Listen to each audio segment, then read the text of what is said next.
प्यारे बाबा की 31/12 की मुरली हमने सुनी।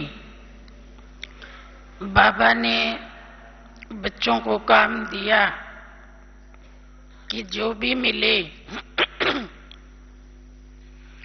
उसको नई दुनिया की सौगात तो देनी ही है, लेकिन उसके साथ साथ आप बच्चों के पास जो इतना ज्ञान है, गुण है, शक्तियां हैं, वो सौगात भी बांटो, क्योंकि ये सौगात दुनिया में किसी के पास भी नहीं है।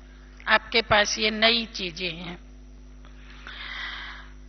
तो प्यारे बाबा ने हम बच्चों को जैसे ही हमारा इस ईश्वरीय ज्ञान में जन्म हुआ, अनेक जन्म की सौगातें दी। बाबा कहते हैं, बच्चे ये सब सौगातें आपके अमूल्य खजाने हैं। और बाबा ये भी कहते हैं कि ये ऐसे अमूल्य खजाने हैं जिनको आप जितना बांटेंगे कम नहीं होंगे, बांटने से बढ़ते जाएंगे।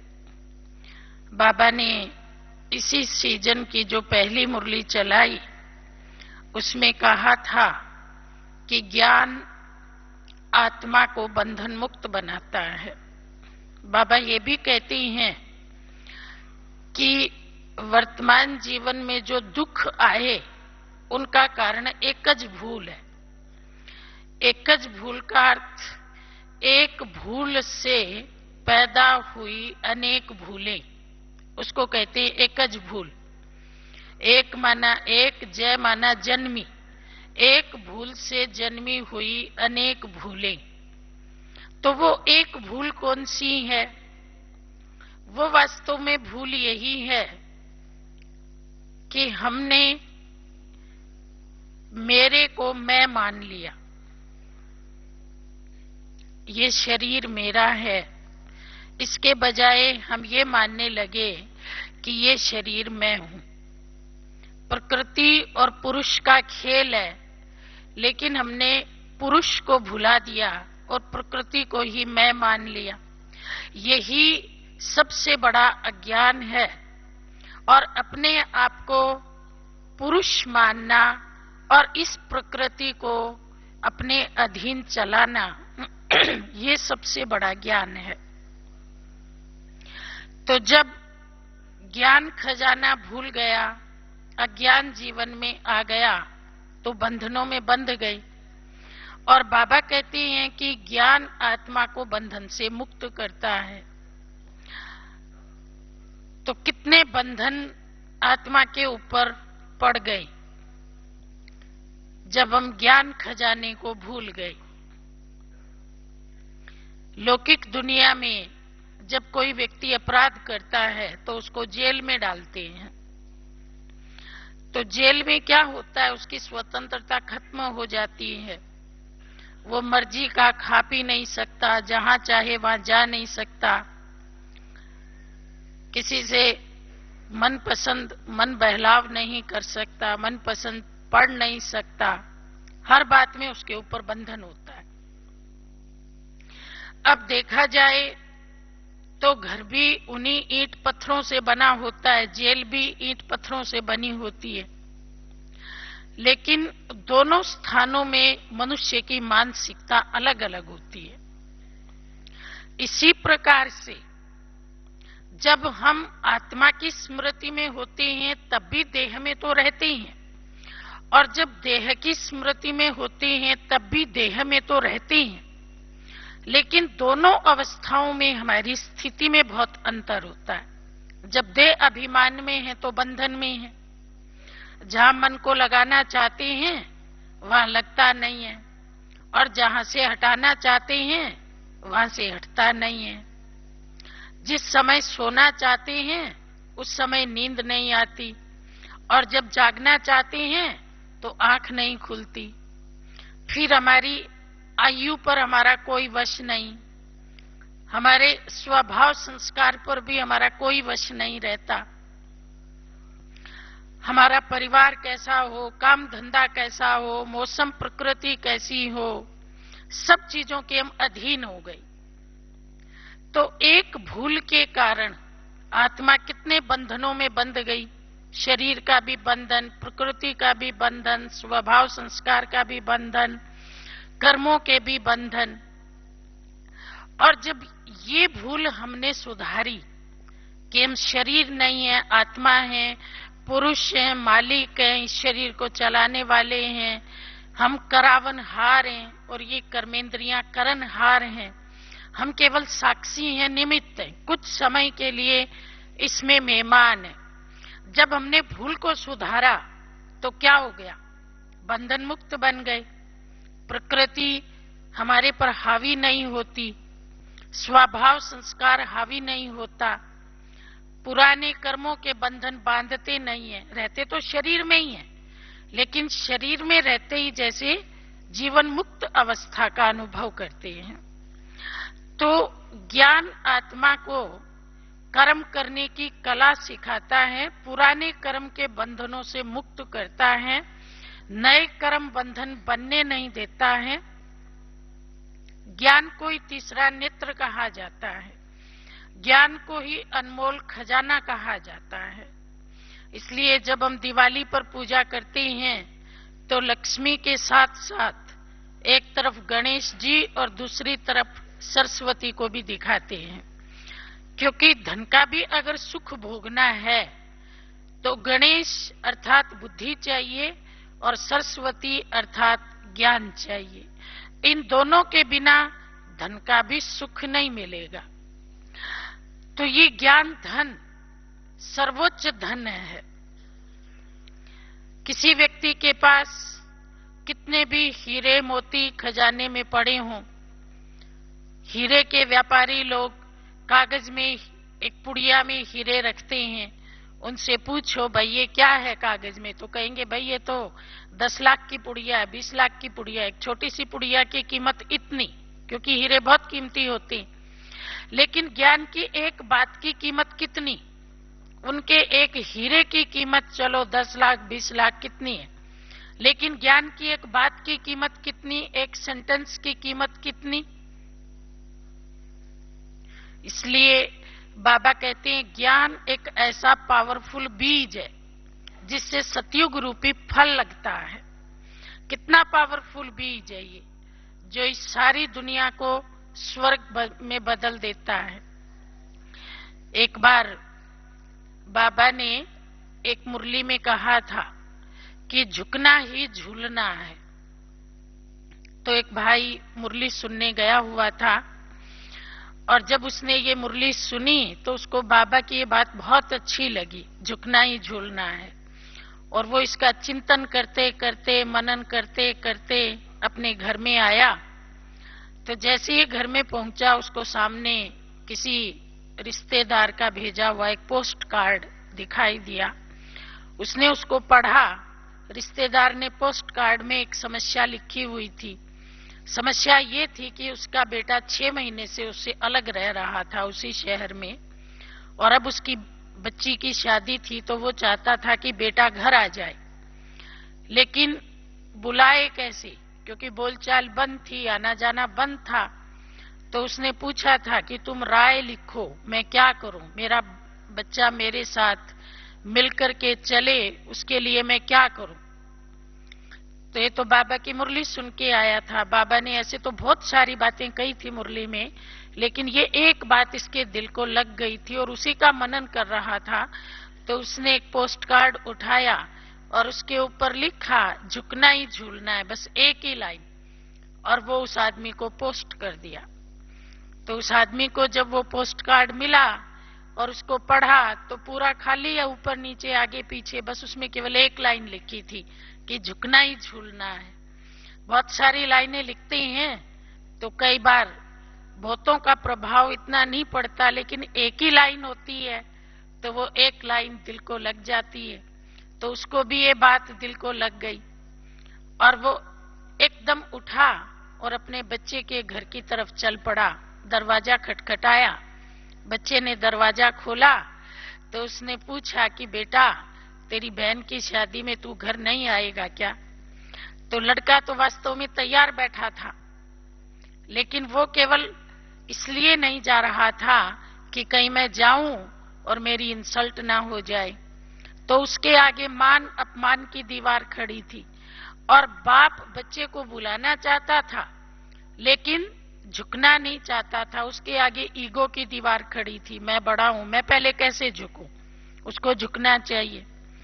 तो ज्ञान की एक लाइन ने क्या किया, मान अपमान की दीवार को भी तोड़ दिया, ईगो की दीवार को भी तोड़ दिया, और बाप और बच्चे का इतना प्यार से मिलन हुआ और इतना प्यार से उनकी बिगड़ी बात बन गई। फिर उसने पोस्ट कार्ड लिखा कि भी तुम्हारी एक लाइन ने तो कमाल कर दी, जो काम कोई पुलिस, कोई साधु सन्यासी महात्मा नहीं कर सकता था, गांव की पंचायत नहीं कर सकती थी, इतने सियाने समझदार लोग नहीं कर सकते थे, तुम्हारी एक लाइन ने तो बड़ा चमत्कार कर दिया, हमारा तो घर ही बन गया, हमारा तो प्यार वापस लौट आया।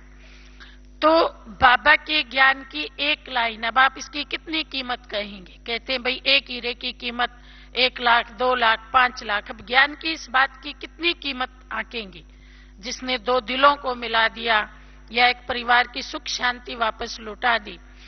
तो बाबा कहते हैं बच्चे, ज्ञान बहुत बड़ा खजाना है, ये दौलत है, और इसी ज्ञान के आधार पर सतयुग में आपको इतने बड़े बड़े खजाने मिलेंगे।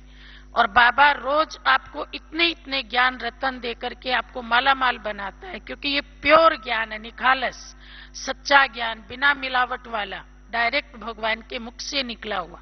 इसलिए जो निखालस चीज होती है ना, वो तो छोटी सी बहुत काम की होती है, और जो अशुद्ध चीज होती है वो ढेर सारी यूज करो तो भी उससे कोई काम नहीं होता।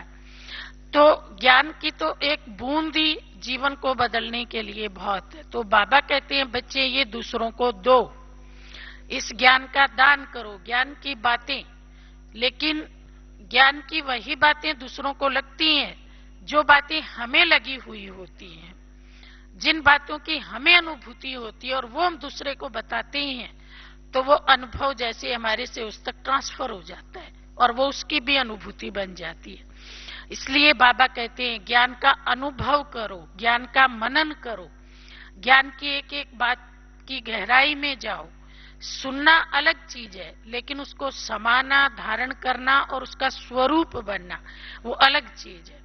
सुना तो हमने भक्ति में भी बहुत, द्वापर युग में बहुत सुना, बहुत कथाएं सुनी, लेकिन ना स्वरूप बने और ना मनन किया।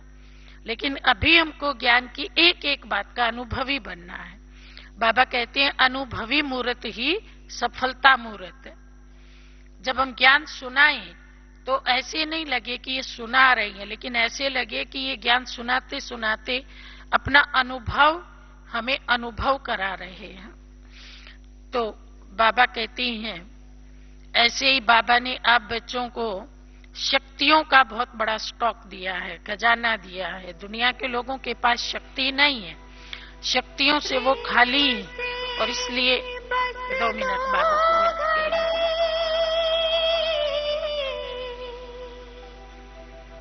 प्रभु का ध्यान कीजिए। ओम शांति। तो बाबा कहते हैं बच्चे, ऐसे ही शक्तियों का भी आपके पास अखुट भंडार है।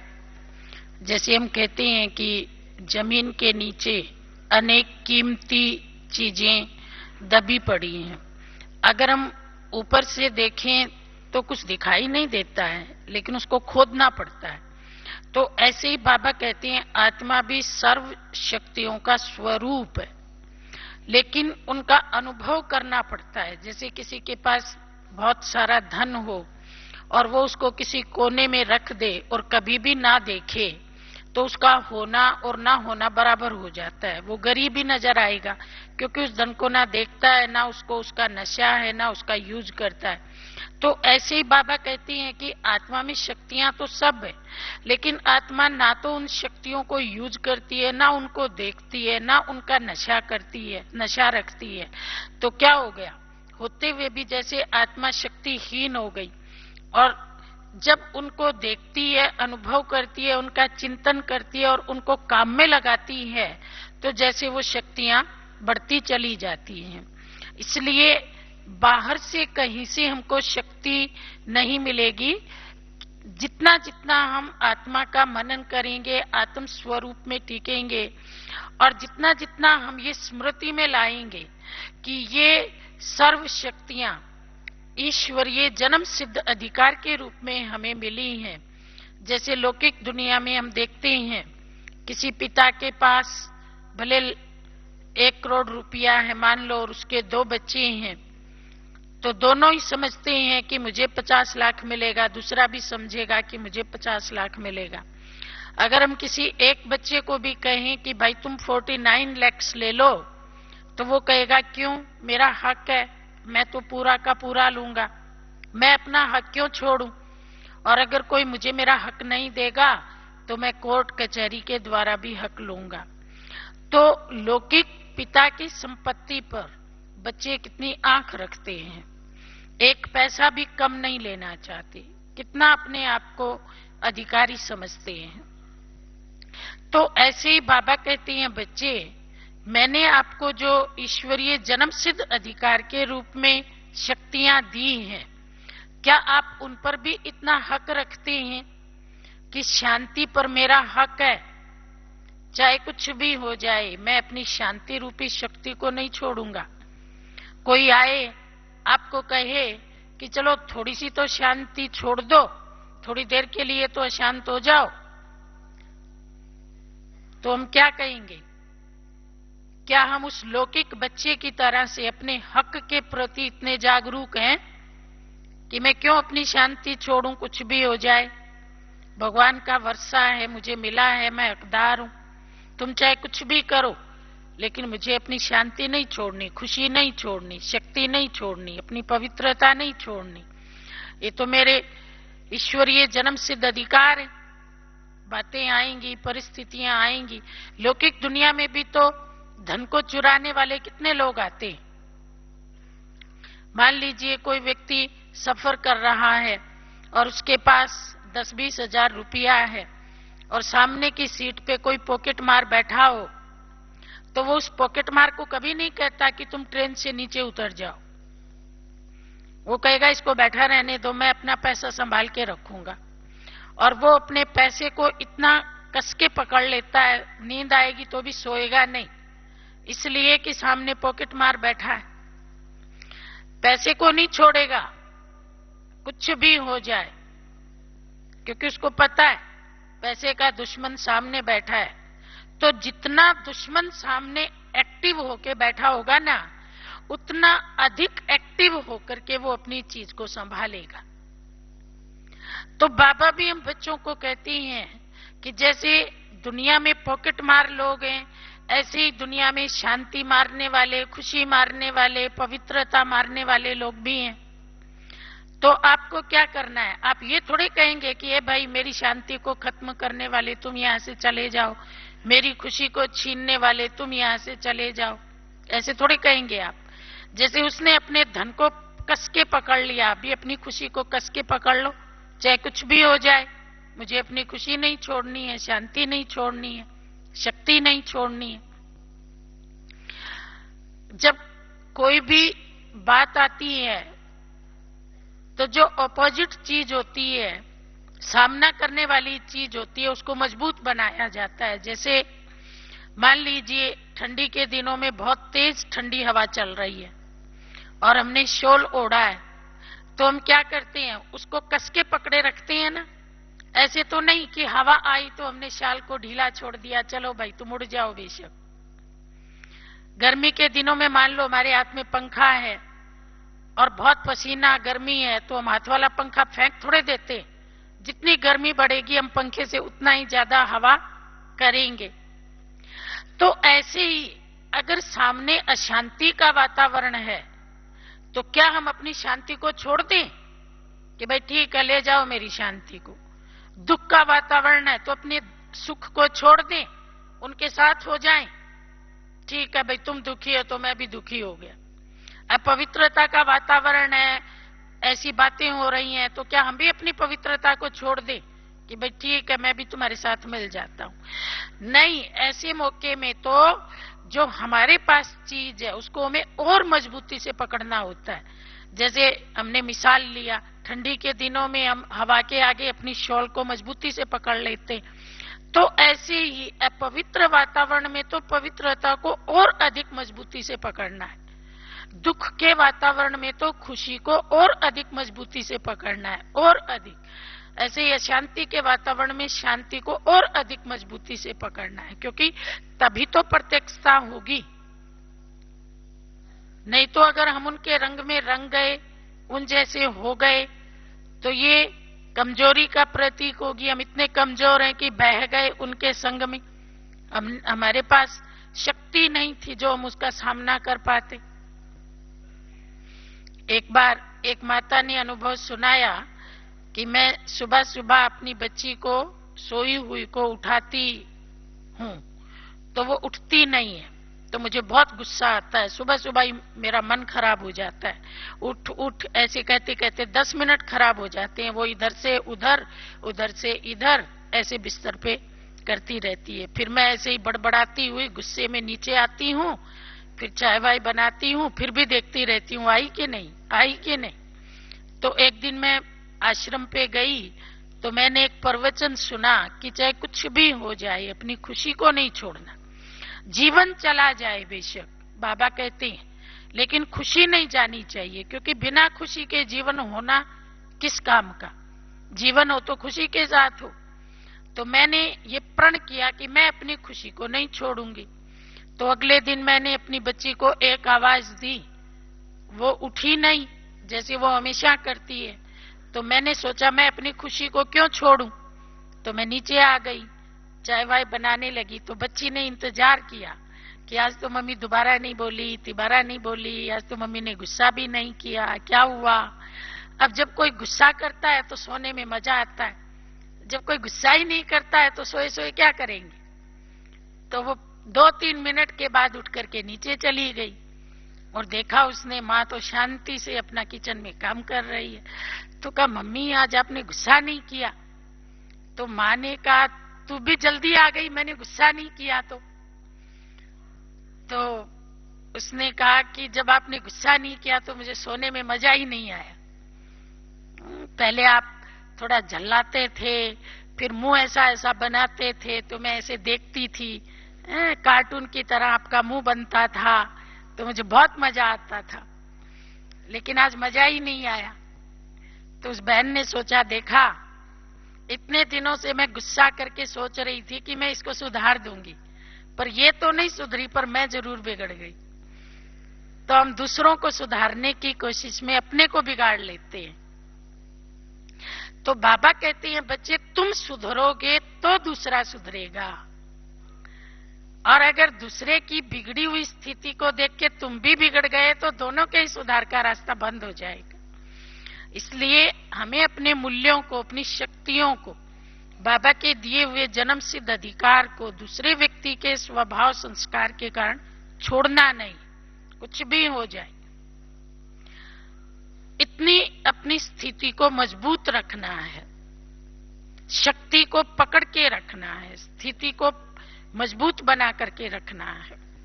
अगर हमारे में शक्ति नहीं होगी तो जैसे बाबा कहते हैं बच्चे अपनी चलन चेहरे के द्वारा बाबा को प्रत्यक्ष करो, तो वो भी नहीं हो पाएगा। बाबा कहते हैं जब शक्ति नहीं होती है ना तो दुनिया में आसक्ति आ जाती है, और जब शक्ति होती है तो आत्मा की आसक्ति खत्म हो जाती है। आसक्ति माना आकर्षण, लगाव।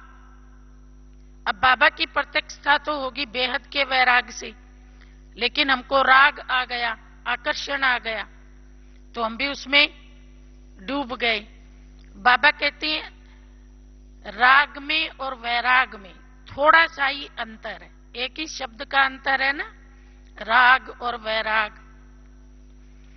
लेकिन जब हम प्रैक्टिकल जीवन में देखते हैं तो राग में और वैराग में क्या अंतर है, आवश्यकता में और आसक्ति में क्या अंतर है। जैसे मान लीजिए कोई पंछी है और वो रोज आपके घर में दीवार पे आके बैठता है। आप अपने घर के आंगन में एक फल रख दो, पंछी आएगा, भूखा है ना, फल को खाएगा और खा करके उड़ जाएगा। तो पंछी ने फल खाया और उड़ गया। फल क्यों खाया उसने? क्योंकि उसकी आवश्यकता है, भूख के समय कुछ ना कुछ खाने को चाहिए, उसको फल मिल गया, खा के उड़ गया। लेकिन एक दिन हमने क्या किया, एक फल खुला रखा और एक फल पिंजरे के अंदर रख दिया, 2 फल रख दिए। अब पंछी अगले दिन आया, जो खुला फल रखा था उसको खा लिया, खा के उसका पेट भर गया। लेकिन पेट भरने के बाद भी वो उड़ा नहीं। जो पिंजरे में फल रखा हुआ है उसको चारों तरफ घूम घूम करके देख रहा है, कभी पिंजरे को चोंच मार रहा है, कभी इधर उधर घूर रहा है। अब कल तो वो फल खा के उड़ गया था और आज क्या हुआ उसको?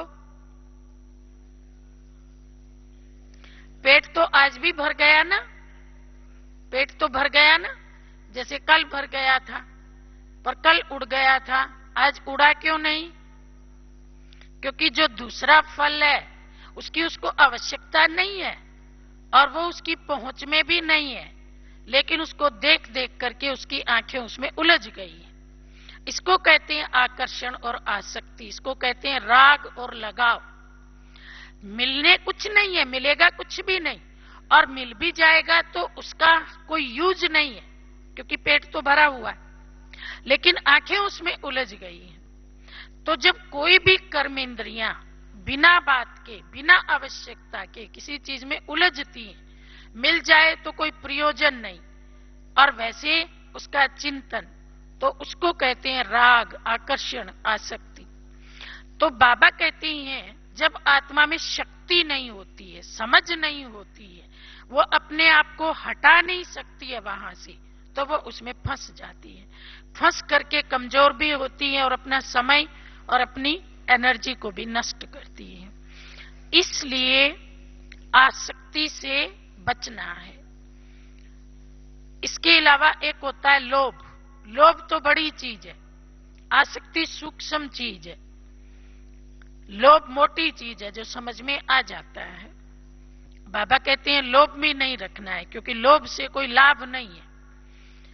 अगर हमको लोभ रखना है तो अविनाशी ज्ञान रत्नों का या पुण्य का लोभ रखना है। मैं ऐसे क्या कर्म करूं जिससे मेरा पुण्य बढ़े, मैं ऐसे क्या कर्म करूं जिससे मेरे श्रेष्ठ कर्मों का खाता बढ़े, क्योंकि साथ में वही जाएगा ना। अभी तो बाकी जो दुनिया की चीजें हैं उनको हम कितना भी संग्रह करेंगे वो यहीं रहेंगी, हमारे साथ नहीं जाएंगी, और उनको संग्रह करने में हमारी जो शक्ति लगेगी, संकल्प लगेंगे, उसका भी हमको घाटा हो जाएगा। जैसे कहते हैं कि एक बार एक राजा था, तो उसने ऐलान किया कि मेरे राज्य में कोई भी दुखी, गरीब या कोई भी बहुत ऐसे मेहनत करने वाला नहीं होना चाहिए, बहुत अधिक मेहनत करे अपनी ताकत से। तो एक दिन बरसात का समय था और राजा ऐसे ही अपने शहर में चक्कर लगा रहा था, तो उसने देखा कि एक बूढ़ा आदमी, बहुत बूढ़ा आदमी, बरसात में भी अपने खेत में काम कर रहा था।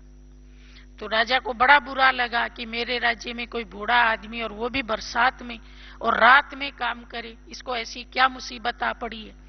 तो सुबह उसने अपने गुप्त कुछ सेवकों को भेजा कि उस आदमी को बुला के लाओ, उसको कौन सी मुश्किल है और उसको जो चाहिए वो दे दो।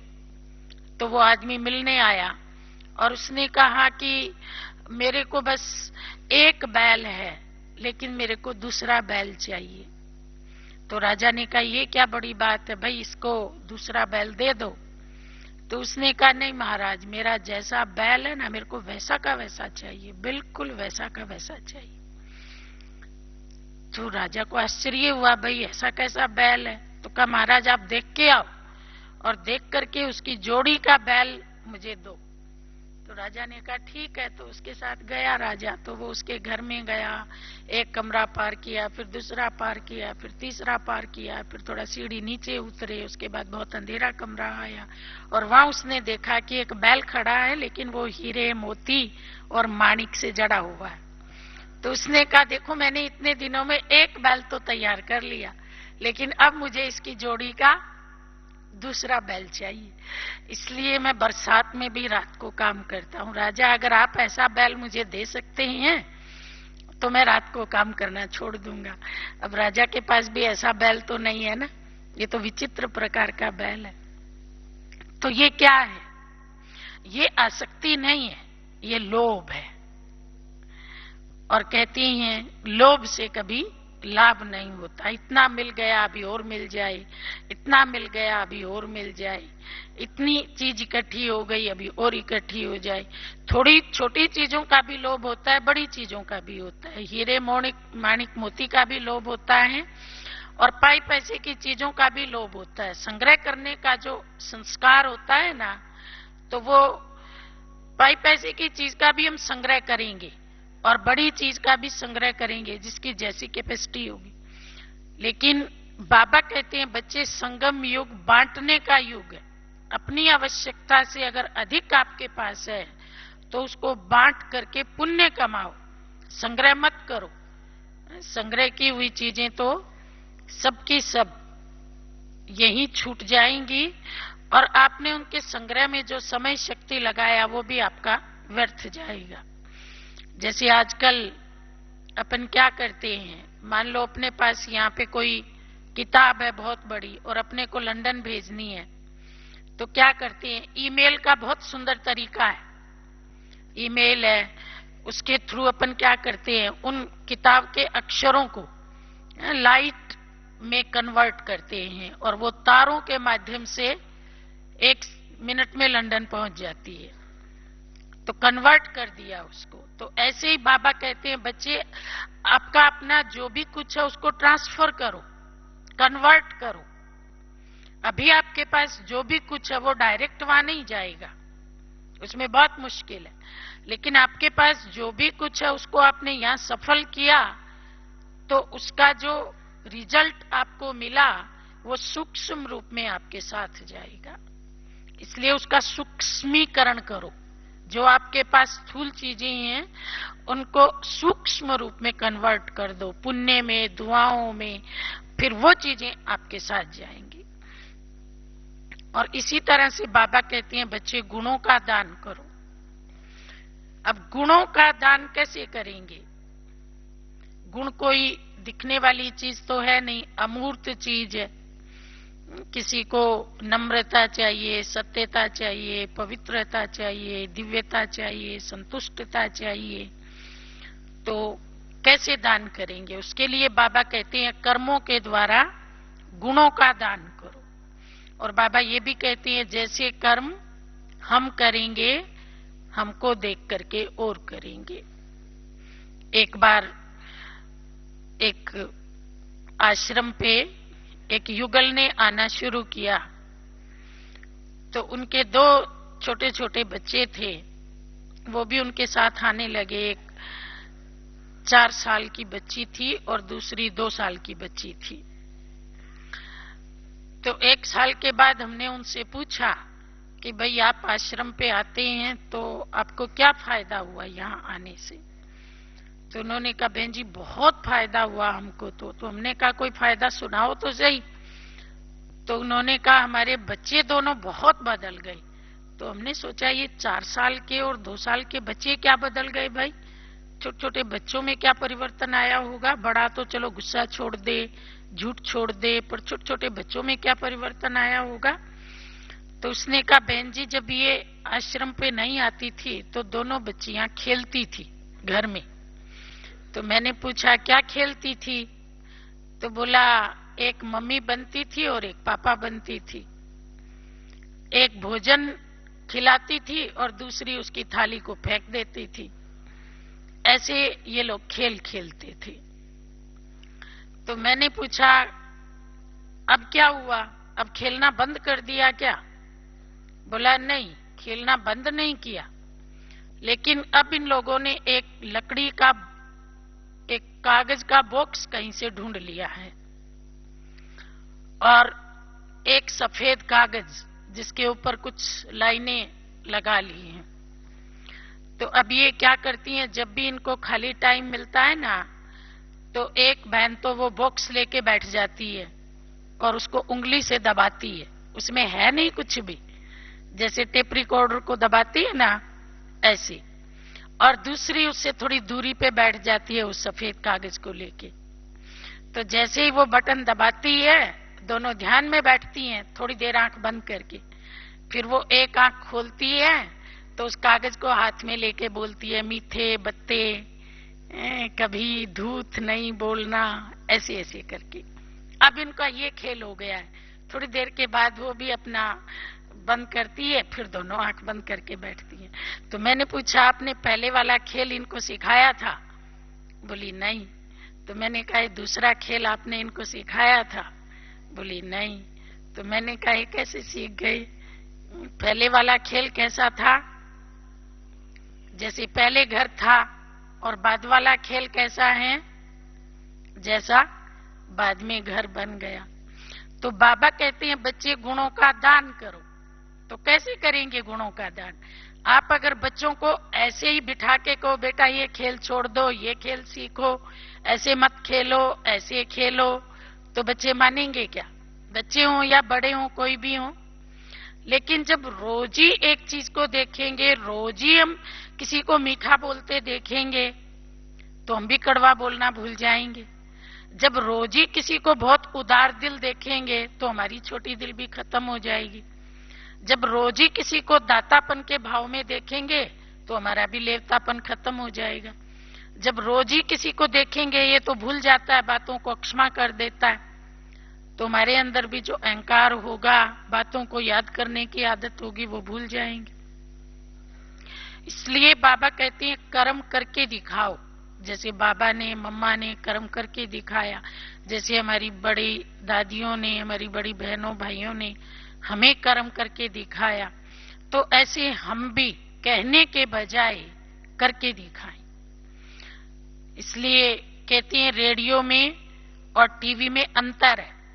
ज्यादा प्रभाव किसका है? रेडियो का प्रभाव केवल 15% है और टीवी का प्रभाव 85% है, क्योंकि टीवी दिखाता है और रेडियो केवल कहता है।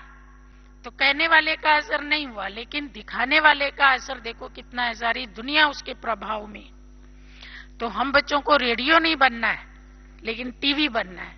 जो भी काम कहें, करें, बोलें, वो हमारे कर्मों के द्वारा सबको दिखाई दे। ओम शांति।